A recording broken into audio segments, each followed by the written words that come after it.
Саламатсыздарбы? Биздин каналга кош келипсиздер. Бүгүн биз жайдын ыстык күндөрүндө аябай көп өтүүчү, көп ичилүүчү компоттун жасалышын көрсөтөбүз. Биз менен бирге болуңуздар. Бизге керек болуучу азыктар: жарым килограмм алма, 200 грамм кум шекер, бир аз огороттон малина терип алдым кызартыш үчүн, суу, ушулар керек болот.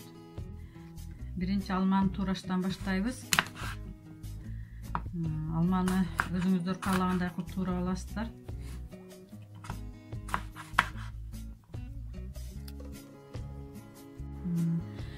Биз 4 литр сууга компот жасап жатабыз. 4 литр сууга 200 грамм кум шекер кошобуз. Бир аралаштырып алабыз.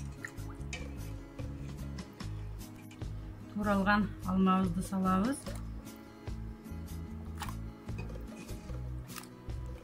Малинаны да кошобуз. Жакшылап аралаштырабыз. Капкагын жаап, орто температурада кайнатабыз. Мына биздин компотубуз 1 саатта кайнап даяр болду. Эми биз бөлмөнүн температурасында муздатабыз. Мына биздин үй шартында жасалган, ден соолукка аябай пайдасы тийген компотубуз даяр болду.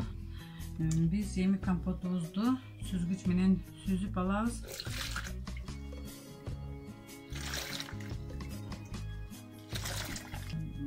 Компот мына даяр болду. Бул компот үй шартында жасалган компот ден соолукка өтө пайдалуу.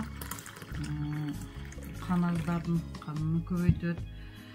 Жайдын ысык күндөрүндө аябай керектүү суусундук. Муздаткычка коюп, көп даярдап ичип жүрүңүздөр. Урматтуу көрөрмандар, биздин каналга кошулуңуздар. Саламатта калыңыздар.